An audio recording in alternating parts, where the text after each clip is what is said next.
আসসালামু আলাইকুম। আশা করি আপনারা সবাই ভালো আছেন। মানুষের জীবনের ভবিষ্যতে কি হবে তার ইঙ্গিত আল্লাহ পাক আমাদেরকে স্বপ্নের মাধ্যমে জানান।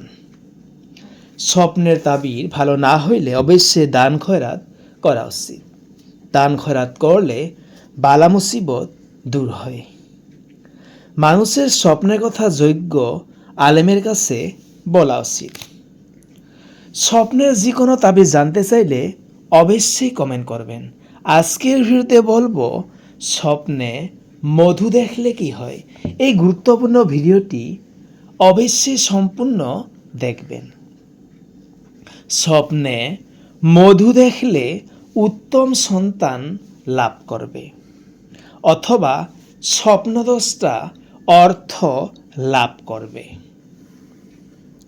স্বপ্নে মমের সাথে মধু দেখলে স্বপ্নদ্রষ্টা হালালভাবে অর্থ উপার্জন করবে।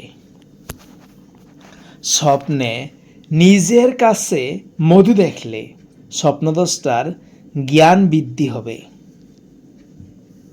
বা মধুর পরিমাণ অনুযায়ী জ্ঞান বৃদ্ধি হবে। স্বপ্নে স্বপ্নদ্রষ্টা মানুষকে মধু বিতরণ করতে দেখলে এবং সেই মধু মানুষ খেতে দেখলে স্বপ্নদ্রষ্টার জ্ঞান থেকে সমাজের মানুষ উপকৃত হবে। স্বপ্নে মধুর ফেনা দেখলে স্বপ্নদ্রষ্টার কণ্ঠস্বর ভালো হবে।